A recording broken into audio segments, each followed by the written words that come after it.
Philizo, here's kamaskandi. Mana awuzama ukuthi uthuthenga ucheck indawo.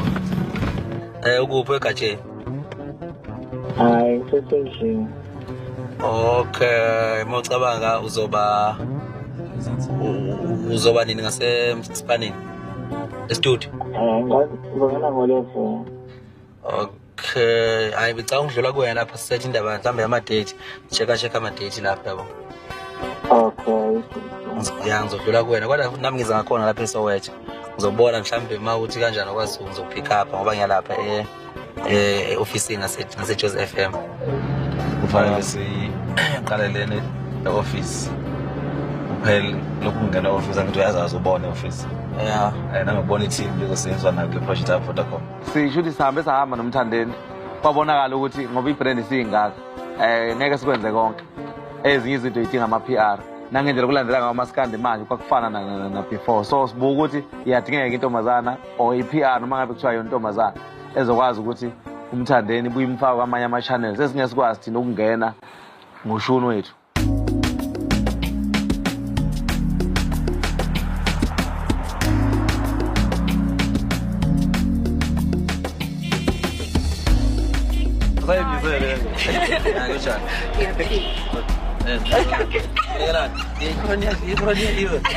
Sofuni hug. Hey, pero es claro.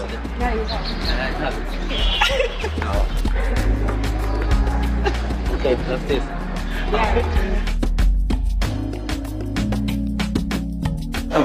Hi. Hello. Oh. Hi. So sivakashele namhlanje. I know. Ilanga elikhulu namhlanje. Thank you so much. This is your new team. Yeah. Your big new team. He's Coco Sam Lazy guys, ne? So he's only Coco Gini, he's our client most. So we keep it professional.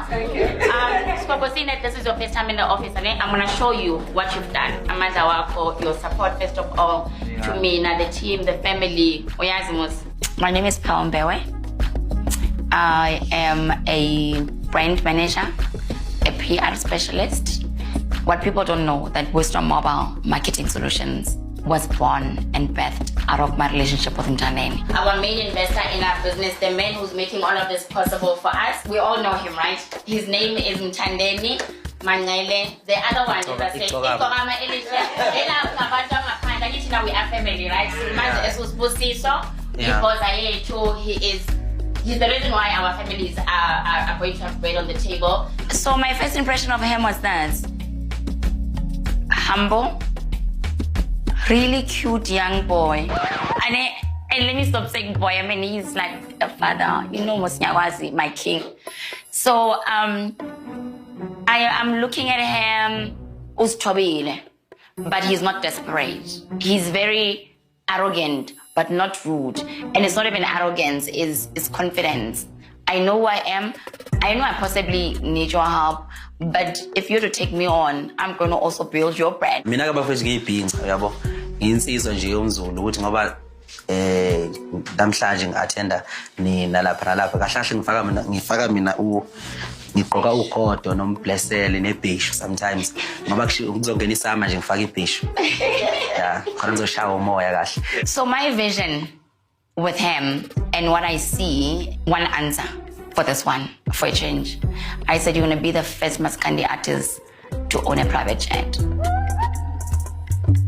And that's my answer.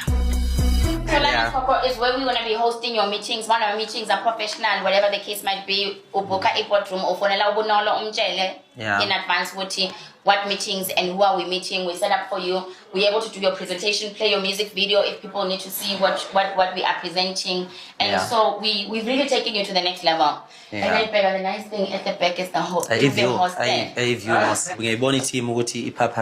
no, I know. Team A. And batshela ukuthi ngezinye insuku la ngizofika ngifaka ibhishu.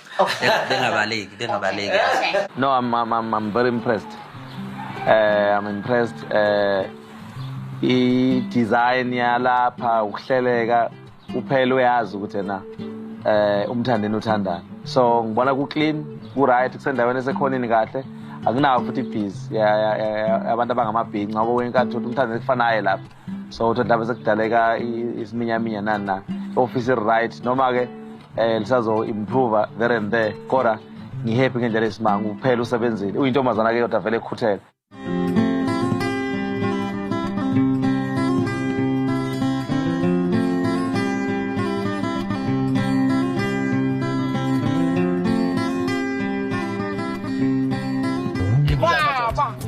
Baba.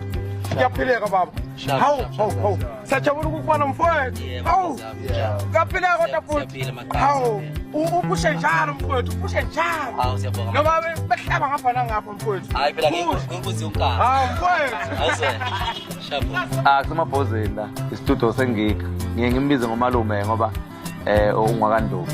So umthandeni igenge lena phela nesikhathi eside nasemsebenzini wakhe basifakile isandla isikhathi eside so uthi ngoba sebe nestudio kubalekile ukuthi ngoba seyibrand engaka. Yebo wena uthini ku TV? Asathi TV la kusebenza khona.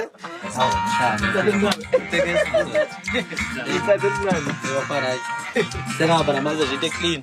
Ayabona uphethe amajongo. Uphethe la yini?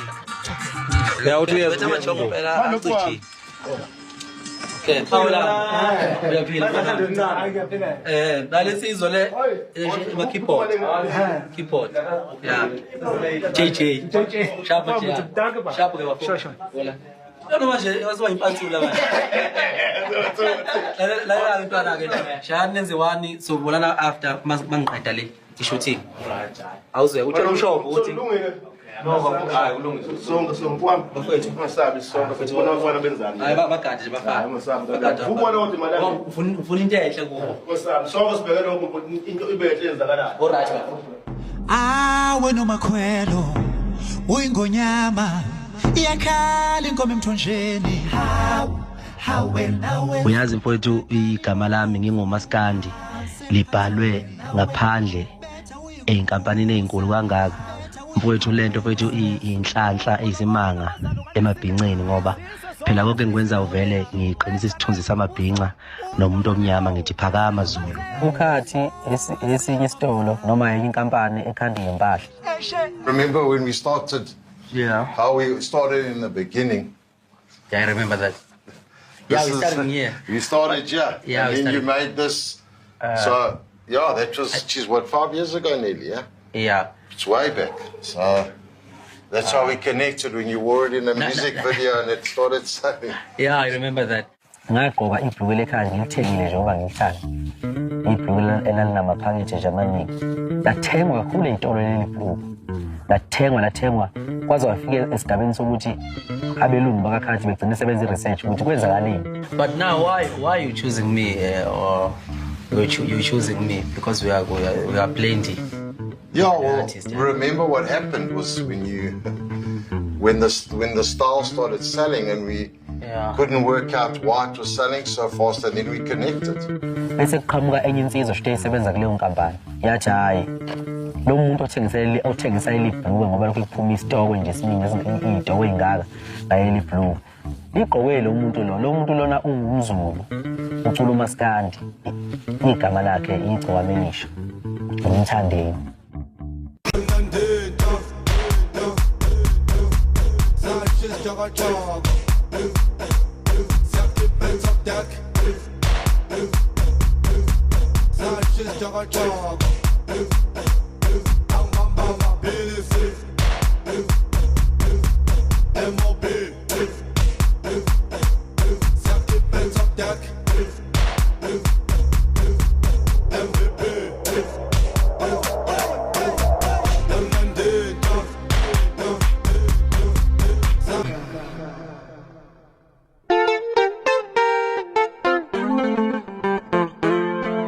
Abelungu mfethu abelungu mabe sebhizinisini abazi ukuthi kunezinto abangayakhi into kodwa uthola ilungu kwibrand kaMthandeni yabo kodwa ngenxa ukuthi manje usemsebenzini bafuna wena igqoka ibelesele igqoka eksene imintamba imizuzu zakakhathi ngenxa ukuthi bazi bamnika imali kanti gcina usuku uMthandeni umuntu oqaphela kakhulu ibrand yakhe ukuthi hayi ngigqokela le mpahla kakhathi ngenxa ukuthi ngizothola imali iyangilimaza kuyi ebujongweni bami.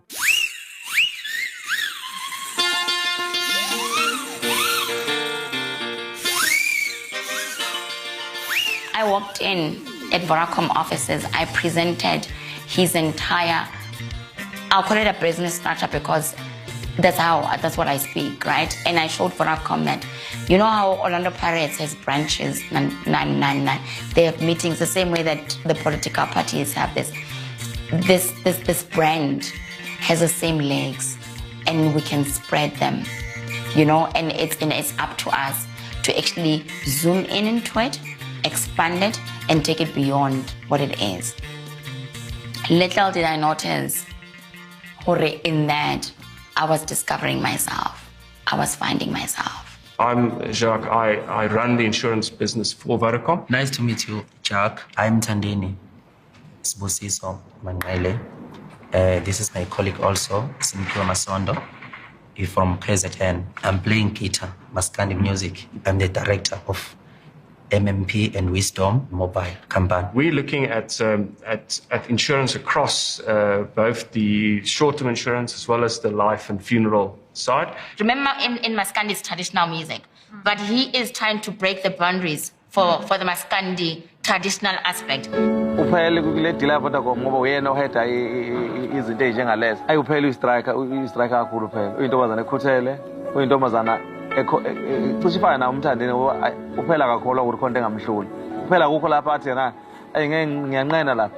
Umuntu connected, uyintombazana nesibindi yasazi story sakhe. It was important for this meeting to take place because we've had this relationship with Vodacom since last year, November.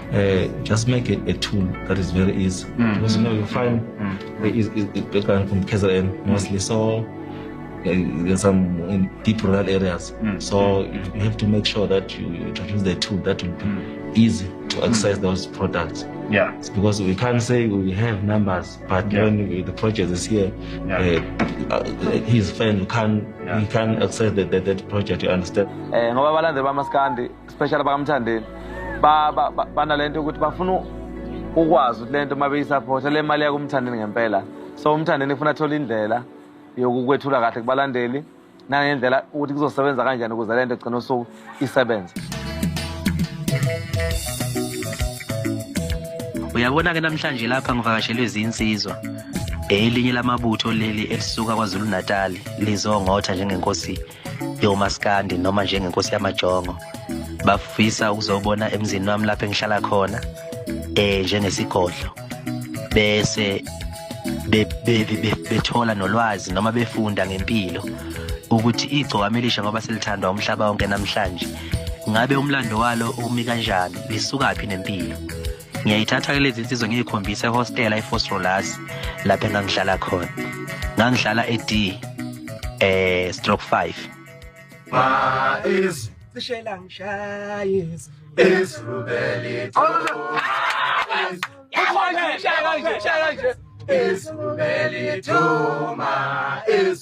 Asiqale ngosiko lwethu aphambi basiqala meeting umthandazo wethu lo njengamajongo. Awufumuthi king. Awufumuthi king. Yangena enkonzi inkunzi emavava. Umshofu wenkani. Awufumuthi king. Ashila Demet. Ashila Demet. Ashola khonye icome nje phezulu kwento abenkulu kuba nabadini kumthamela kwavela amahlala. Ashila Demet man. Ashila Demet. Ashila Demet. Bafana bakithi kumnandi kuba yithi. Hayi kumnandi akayithi. Wongebe igcokama ongaba yini. Wongebe igcokama wongeke emzulu ongaba yini. Into efana kuyabi. La mfowethu. Bafowethu siyayiqhenya ngebala lethu elinsundu. Bafowethu izizwe zonke njengamanje ziyazi bafowethu ukuthi thina singabantu abansundu siyayithanda singomaskandi noma sizinsizwa zasemakhaya siyayithanda. Besihlala siswenkela intombi masiyoshelela emakhaya. Kodwa namhlanje sesiswenka sibona umhlaba wonke ngithi kunjalo. Into enhle bafowethu. Yabona anibuke ukuthi bahle kanjani. Niyabukeka bafowethu anibahle. Phela ngiyona insimbi edlezini.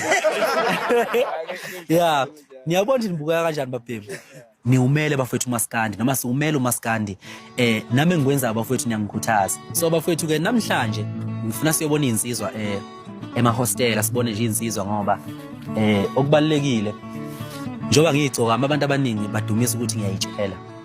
Yabona kanti hayi ngoba ngiyitshela ingoba mina angifani nabanye omaskandi vele kunomehluko kumina mina abantu bangithanda nginogazi ngiyathandeka mangiqhamuka abantu bathi mbo mina nginomlilo kaNkulunkulu engihamba nawo nginewozawoza ngilandela zihlwele bafowethu ke lapha kuleli hostela leli hostela liwumlando empilweni yegcokama ngoba lapho kwaqala khona ukukhanya izinto mangifika eGoli amaqaba ayacathamela kunjani bafeni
Nginezwe elifishane bafowethu angikwazi ukumemeza into ukumemeza nami into ezimpilo ezahlukene kodwa bafowethu ngicabanga ukuthi ngizongizwa ngiyabonga kakhulu inkabi zakithi bafowethu lokho kwenza kanje ngamanje bengizobona nje inkabi ehostela ukukhombisa ukuthi ngiphila nabantu nokukhombisa ukuthi lento esuke isabalaliswa ngabantu kuthiwa ngiyayitshela ayikho iyiphutha ayiwona amanga ngoba amanga siwafanisa nenhlamba thina kwaZulu so bafowethu ke njengamanje kule inkabi lapho ezifikayo ezifisa ukwazi ngami ngoba nazi ukuthi ngiyinkosi kamaskandi futhi ngiyinkosi yengezo kuneyinkabi ke ezifikile njengamanje ezifisa ukwazi ukuthi ngaqala kuphi ukudla amanzi ngihlale 2 hours eshaweni kufanele ngikhombiseke la egumbini angihlala kulona noma ngabe khona ugampo kwembhedeni angankingi mayibonile nje ukuthi ngisuka la izobona inkabi ukuthi kahlehle impilo uma uyijongo wazi ukuthi ufuna ukuya kuphi uyogcina ufikile lapho ufuna ukuya khona ilokho nje bafowethu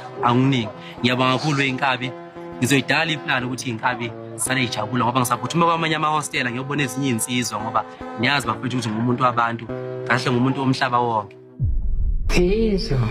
hezo maskandi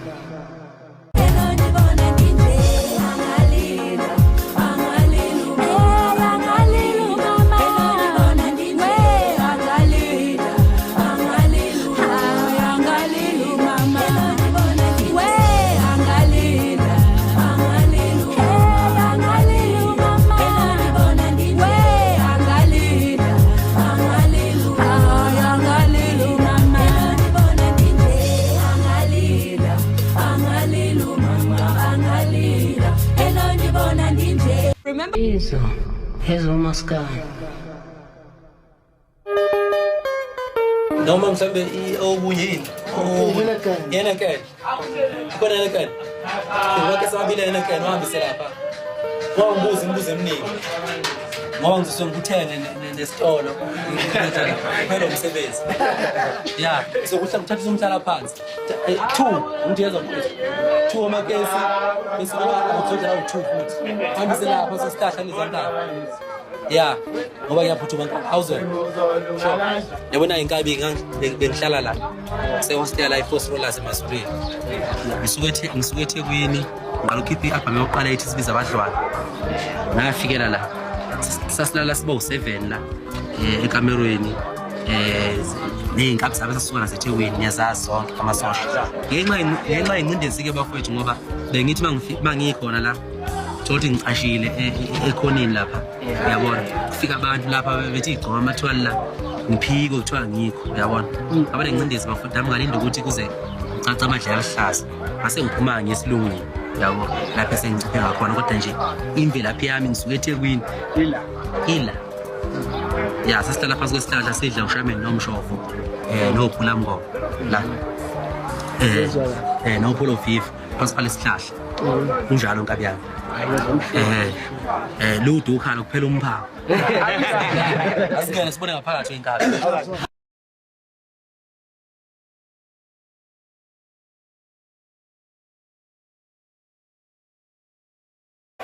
Mapambano nkabi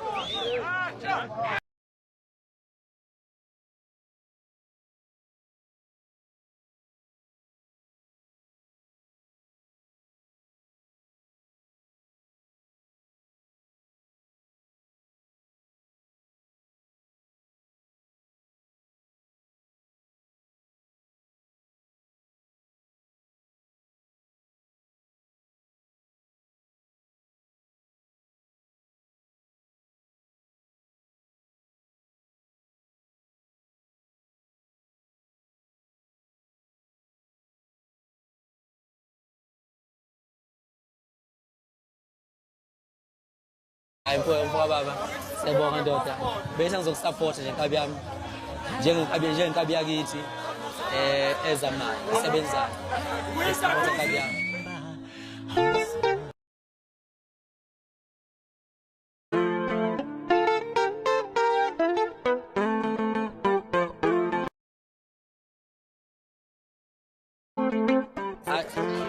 buka mayeke abafowethu la sidla khona inyama ekhona hayi sesifile sidla khona inyama ekhona ezobheka lapha asamile lapha sibona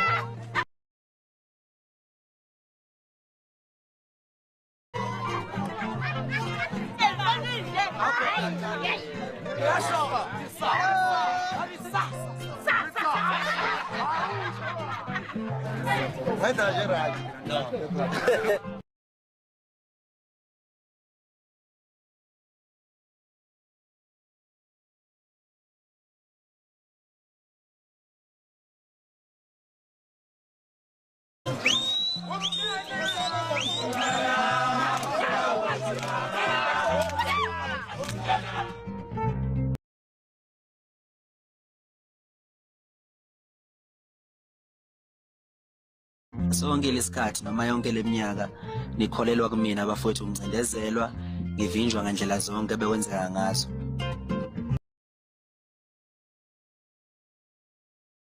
bafowethu uma nginibheka abafowethu indlela enibaningi ngayo umhlaba wonke nihamba nigcokama bafowethu ngizongifikelwa zinyembezi zonke izinto enginazo bafowethu ngifuna nazi ukuthi nginazo ngenxa umculo bafowethu uyasebenza kuphela mawuzongena kona unetalente njengoba kwenzeka nje kuyigcokama mina bafowethu ke ngisebenza ngeqiniso uma bafowethu lingekho iqiniso kuleyo ndawo noma ngabe kunaba miliyoni ngishiya phansi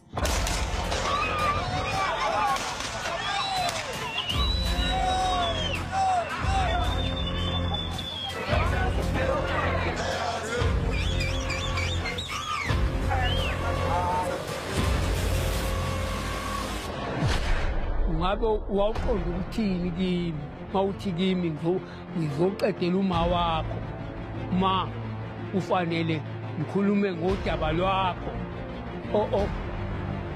olwethusayo uthe wena usuthuke ingane yomuntu